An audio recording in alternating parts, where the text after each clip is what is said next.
अब जब इनके तरीके पर तुम अमल करना शुरू कर दोगे तो अगर कभी धोखे में कोई कमी भी हो गई तो मैं तुम्हारा रब इनकी निस्बत की बरकत से उस कमी को दूर करके तुम्हें जिंदाबाद जिंदाबाद, माशाअल्लाह माशाअल्लाह, वाह वाह वाह वाह, जिंदाबाद जिंदाबाद। इसलिए परवरदिगार ने फरमाया वकूनु मास्सादिकीन, सच्चों के साथ रहो। सच्चों के बोले, सच्चों के, और सच्चों के साथ रहोगे तो अच्छे बनोगे। लेकिन आज मेरी कौम के लोग सच्चों से बचते हैं। अल्लाह अल्लाह अल्लाह अल्लाह, बचते हैं कि नहीं बचते हैं?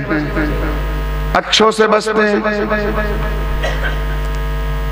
पीर जी के पास भी कब जाएंगे? जब किसी परेशानी में होंगे तब जाएंगे पीर जी के पास। हाथ चूमेंगे, अम्मा को गाली दे रहा है और पीर जी के हाथ चूम रहा जाके। हाँ? हो रहा कि नहीं हो रहा? अब्बा को तकलीफ पहुंचाई, पीर जी को जो है चूम रहा जाके। पीर का बहुत बड़ा मकाम है, लेकिन मेरे प्यारे सबसे बड़ा पीर जो मेरा और आपका है वो मेरी माँ और मेरा बाप है। मेरा पीर का फैज भी जब मिलेगा जब माँ बाप को राजी रखोगे।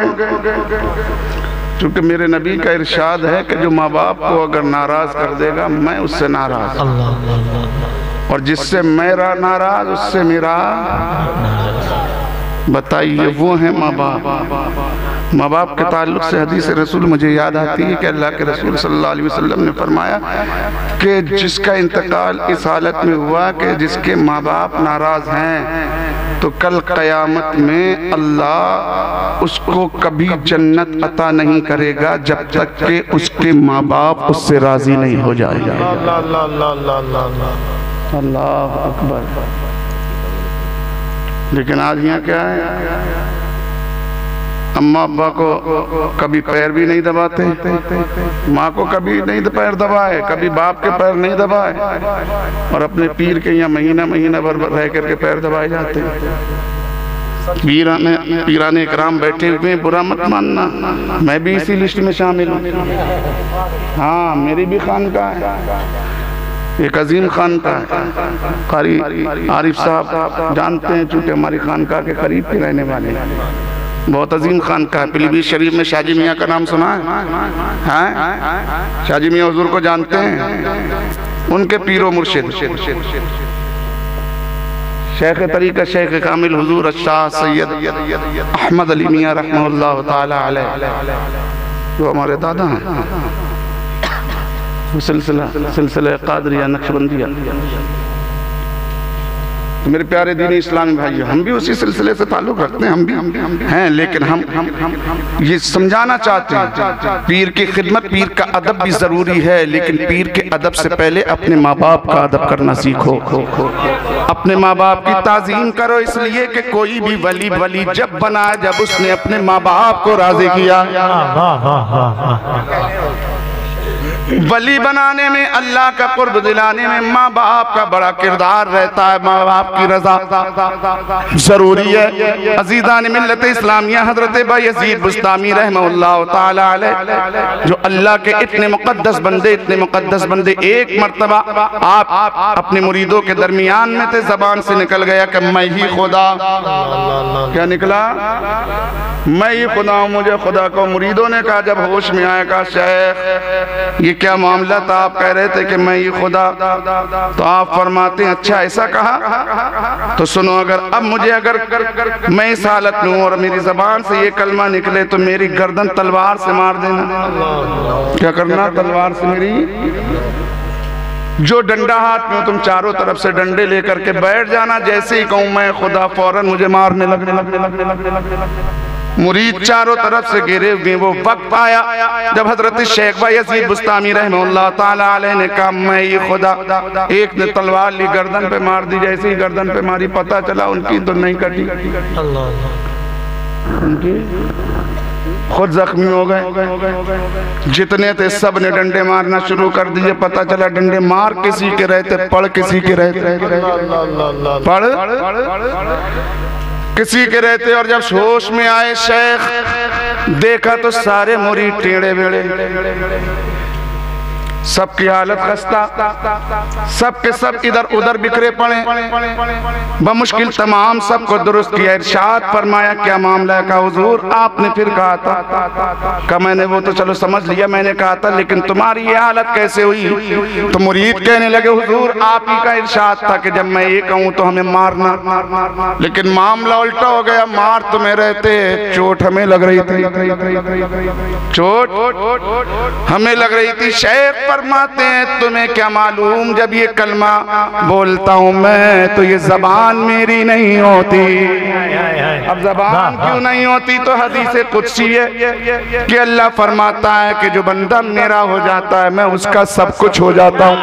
क्या कहने, क्या उसका सब कुछ हो जाता हूँ। जबान उसकी है, कलाम बोले, निगाह उसकी होती है, देखना मेरा होता है, कान उसके होते हैं, समाते मेरी होती हैं, हाथ उसके होते हैं लेकिन गिरफ्त मेरी होती है, पैर उसके होते हैं लेकिन चलने की कुव्वत मेरी होती है। वही बायजीद बुस्तामी, मैंने जो कहा माँ बाप के अदब, अल्लाह अकबर, 12 साल तक अपनी माँ से जुदा रहे, 12 साल तक। 12 साल के बाद जब अपने दरवाजे पर पहुंचते हैं, अल्लाह अकबर, छोटी सी उम्र में थे, 12 साल की उम्र थी, 12 साल की उम्र में माँ को छोड़ के गए थे, और जब वापस आए हैं 12 साल बाद, 24 साल की उम्र हो चुकी है और माँ बुढ़ापे की मंजिल में है। ख्याल ये था कि माँ मुझे पहचानेगी नहीं, जानते ये थे, सोच ही रहे थे कि माँ मुझे पहचान नहीं सकेगी। 12 साल की मुद्दत के बाद मैं आ रहा हूँ, लेकिन जैसे ही दरवाजे पर दस्तक दी, अंदर से आवाज आती है बायजीद आ गया। जैसे ही बाहर आवाज दी बायजीद ने, दस्तक दी किबारों पे, अंदर से आवाज आती है, ए मेरे बेटे बायजीद तू आ गया। मैंने जब इतना सुना तड़प उठा, माँ के कदमों से लिपट गया। ए माँ, जिस तलाश में मैं 12 साल भटकता रहा, वो तलाश मुकम्मल न हो पाई। जिस चीज को पाने के लिए 12 साल जंगलों में रहा, 12 साल बयाबानों में रहा, 12 साल दर दर नगर नगर गली गली के चक्कर काटे, लेकिन वो बात मुझे नसीब न हो सकी। जब पलट कर आया माँ, वो जगह मिली तो तेरे कदमों में। माँ ने कहा बेटा, मेरे तुझे रोका इसलिए नहीं था, मैं भी जानना चाहती थी, देखती हो माँ को छोड़ के तुझे इज्जत कहाँ से मिलती है, मकाम कहाँ से मिलता है, और जिस मकाम को लेने के लिए तूने दुनिया छानी, अब अगर तुझे वो लेना ही है, अगर मिलेगा तो दूसरी जगह से नहीं, बल्कि तेरे माँ के कदमों के जरिए तुझे। वाह वाह वाह वाह, जिंदाबाद, नारे तकबीर, नारे रिसालत, जिंदाबाद जिंदाबाद। माशाअल्लाह। मेरे प्यारे दीन इस्लामी भाई जरा गौर करें, वो बायजीद बुस्तामी रहमतुल्लाह ताला अलैह, जिनकी शान व अज़मत बहुत बड़ी है। किसको ये मकाम कहाँ से मिला उन्हें? हजरत बायजीद बुस्तामी को आपकी माँ के कदमों की बरकत से। अल्लाह अकबर। तो माँ और बाप वो तोहफा है हमारे लिए कि हमें चाहिए कि हम अपने कैरेक्टर, अपने अमल के जरिए अपने माँ बाप को खुश रखें, और जब माँ बाप राजी होंगे तो यकीनन अल्लाह, उसका रसूल भी हमसे राजी होगा।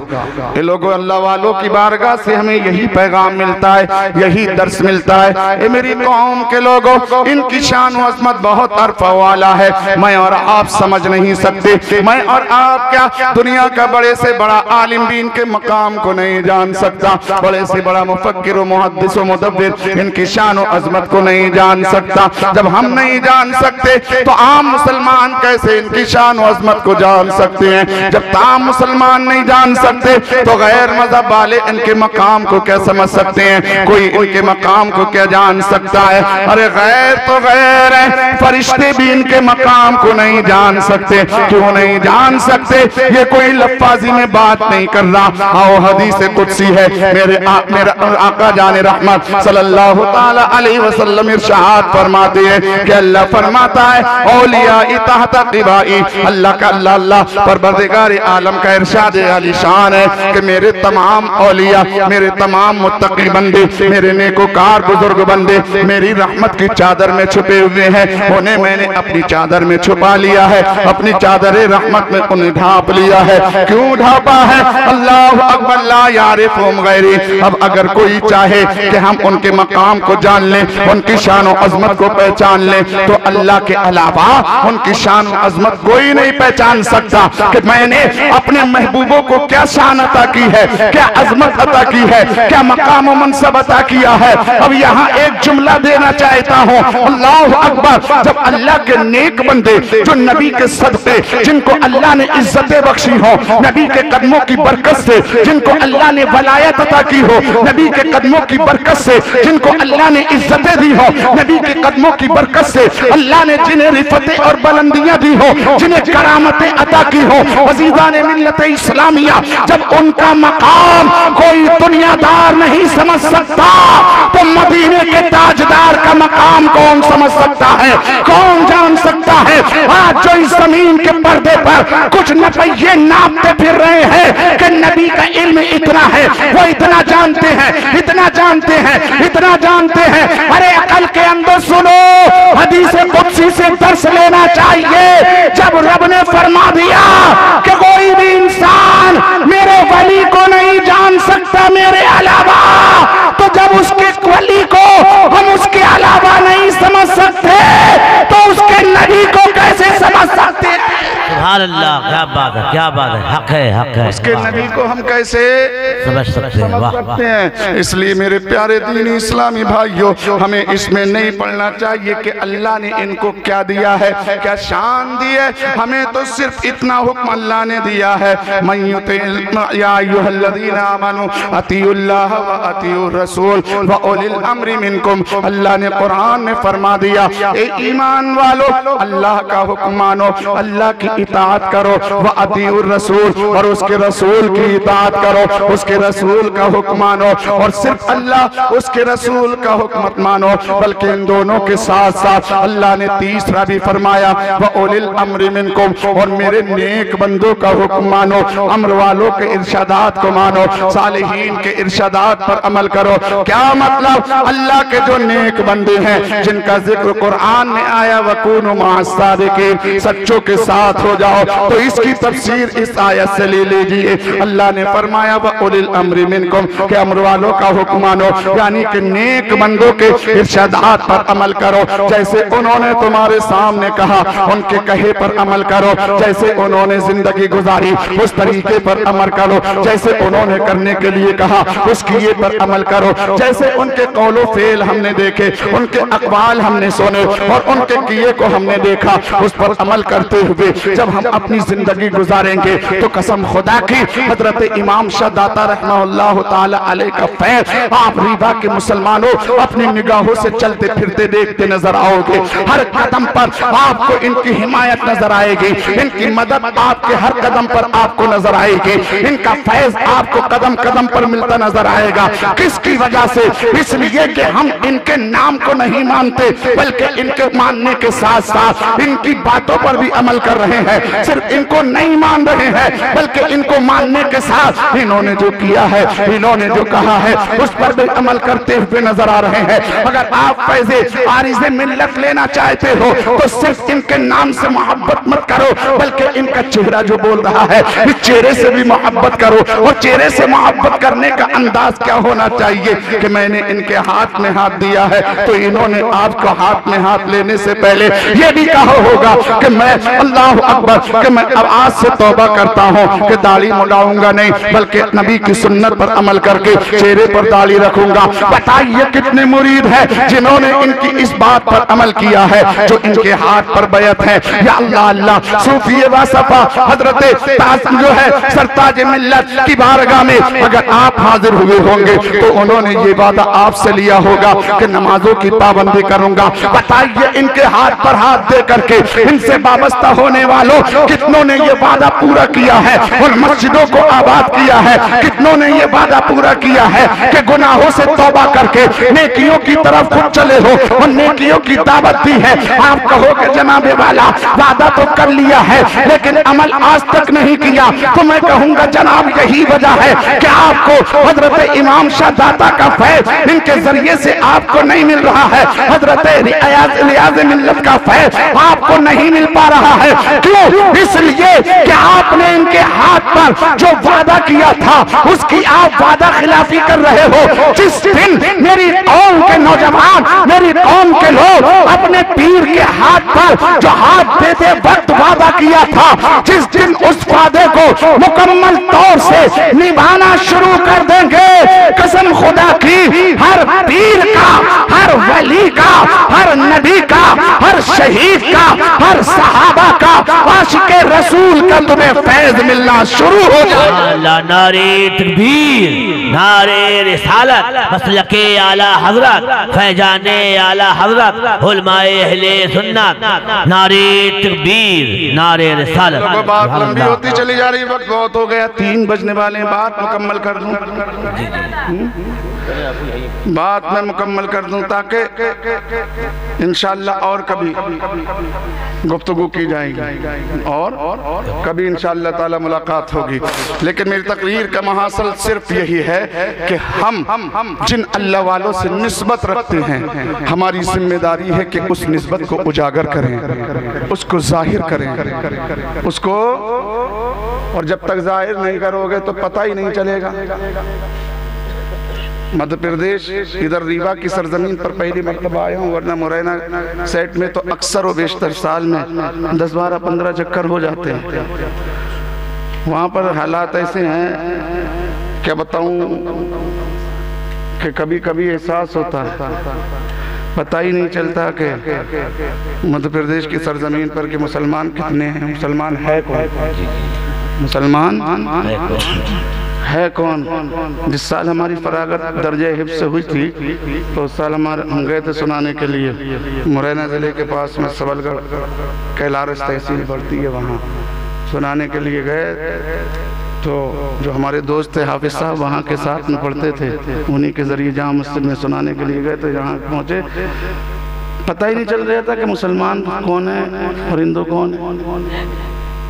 सब एक से मुझे धोती चढ़ा हुए, बूढ़े हो गए, कमर लचकी हुई है। अब एक साहब आए, निकल के जा रहे थे, उन्होंने सलाम कर लिया, हमने जवाब दे दिया, हमें क्या पता। तो हमारे साथी जो थे वो कहने लगे से ये साहब आपने सलाम का जवाब क्यों दिया? हमने कहा उन्होंने सलाम किया, हमने जवाब दे दिया। बोले वो तुम मुसलमान नहीं है। हमने कहा हमें क्या पता मुसलमान है कि नहीं है, तुम जानते हो।